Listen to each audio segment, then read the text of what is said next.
పడిపోతే తమిళనాడు నుంచి వచ్చారు. ఎలా ఉందమ్మా మీకంటే కడవలు పాత్రికాంగయ్యా, కడవలు వెళ్ళి దేవుడు బయటికి తీసుకొచ్చాడు మమ్మల్ని అంటా ఉన్నాం. ఎంత పెద్ద మనసుతోటి సరిగ్గా చూసుకోలేదయ్యా మమ్మల్ని. కానీ ఏం చేస్తాం, మా కర్మ ఇలా కాలిందని. అది దేశం తాలూకు దౌర్భాగ్యం. ప్రజలు ఇంత బాధ్యత నలి. ఇప్పుడు కష్టం వచ్చినప్పుడు ఎంత అద్భుతంగా చెప్పారంటే నాకు కన్నీళ్ళు వచ్చినాయి. నాకు నిన్న కరిగిపోయాను నేను. వీళ్ళ క్షమాపణలు చెప్పదు ఇంకెవరికి క్షమాపణలు చెప్తాం? ఏఈఓ కానీ, ఏఈఓ వెంకయ్య చౌదరి గారు కానీ, ఈఓ శ్యామలరావు గారు కానీ, చైర్మన్ బిఆర్ నాయుడు గారు కానీ, టీటీడీ బోర్డు సభ్యులు, పాలకా మండలి సభ్యులందరూ కానీ, మీరందరూ వచ్చి ఒక్కొక్క వ్యక్తి గురించి కథ వింటప్పుడు మీకు బాధ అర్థమవుతుంది. క్షమాపణలు చెప్పండి. మీరు క్షమాపణలు చెప్పి తీరాలి. వేరే దారి లేదు మీకు. మీరు క్షమాపణలు చెప్పడం వల్ల పోయిన ప్రాణాలు తిరిగి రావు. కానీ కనీసం ప్రజలు మిమ్మల్ని చూస్తూ ఉన్నారు. అది మటుకు జ్ఞాపకం పెట్టుకొని అందరూ తగ్గి క్షమాపణలు చెప్పండి. చాలా అవసరం ఇది.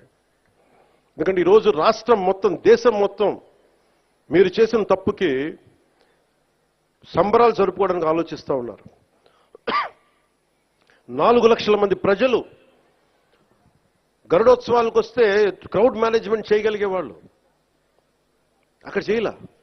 2500 మంది. చాలా బాధ అనిపించింది. Lack of management, crowd management లేక,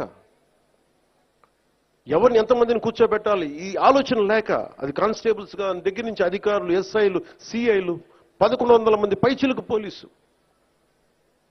కానీ దురదృష్టం జరిగిపోయింది. సో నేను ఈ సందర్భంలో నేను ఒక కొత్త ప్రయాణం మొదలు పెడుతున్నాను. 6 నెలల తర్వాత ప్రతి జిల్లాకి వస్తాను. అది మనం పిఠాపురంతో మొదలు పెడుతున్నాను. ప్రతి గ్రామం, మన ఉప్పాడ దగ్గర నుంచి మత్స్యకార గ్రామాలు కావచ్చు, ప్రతి గ్రామం నేను వెళ్ళి కనుక్కొని, ఎందుకంటే నేను పనిచేయడానికి వచ్చాను మీకోసం. నేను నాయకులందరినీ కలుపుకెళ్తాను. అది వర్మ గారు కావచ్చు, కృష్ణరాజు గారు కావచ్చు, ప్రతి ఒక్కరు, మా జనసేన నాయకులు కావచ్చు, పేరు పేరున నేను చాలా బాధ్యతగా ఉంటాను. ఇంత పని చేసేవాడిని అది గొడవ పెట్టుకోవాలంటే నేను వెనకండి. అది కూడా గుర్తుపెట్టుకోండి. నాకు అంత తెగింపు ఉండదు. మీరు అడవుల్లోకి వెళ్ళడానికి భయపడతారు. నాకు బిడ్డలు ఉన్నారు, 4 బిడ్డలు. పోవడానికి నాకు చాలా కోట్ల సంపాదన ఉంది, కెరీర్ ఉంది నాకు. ఇవన్నీ వదిలి నేను అడవుల్లోకి వెళ్ళి మందు పాత్రలు ఉంటాయా లేదా అని భయంతో ఎందుకు వెళ్ళాలి నేను? నాకు ఇష్టం అంత ప్రజలంటే, ప్రేమ నాకు. ఎంతసేపు కూర్చొని శ్రీశ్రీ కవితలు చదివి, బాలగంగాధర్ కవితలు చదివి అవి ఉటంకించడానికి నేను ఒక స్టేజ్ మీద, నేను కవిని కాదు, నేను పనిచేసేవాడిని. విప్లవకారుడు రాజకీయ నాయకుడు అయితే ఎలా ఉంటుంది, ఇలాగే ఉంటుంది. విప్లవకారుడు తుపాకీ పట్టుకోకుండా ఓటు నమ్మితే ఎలా ఉంటుంది, ఇలాగే ఉంటుంది. నా డబ్బు మీద మమకారం లేదు, పేరు మీద ఇష్టం లేదు, బాధ్యతే ఉంది నాకు. అందుకని నాతో ప్రేమ అయినా సరే, గొడవైనా సరే, రెండింటికి నేను సిద్ధం. అందుకని దయచేసి నేను డబ్బుకు ఆశపడో, పేరుకు ఆశపడో, నాకు భగవంతుడు కావాల్సినంత పేరు ఇచ్చాడు, అవసరమైనంత డబ్బు ఇచ్చాడు. నేను కోరుకుందల్లా మా నాన్న కష్టం చూశాను. నిజాయితీగా ఉంటే ఒక వ్యక్తి ఎలా నలిగిపోతాడో నేను చూశాను.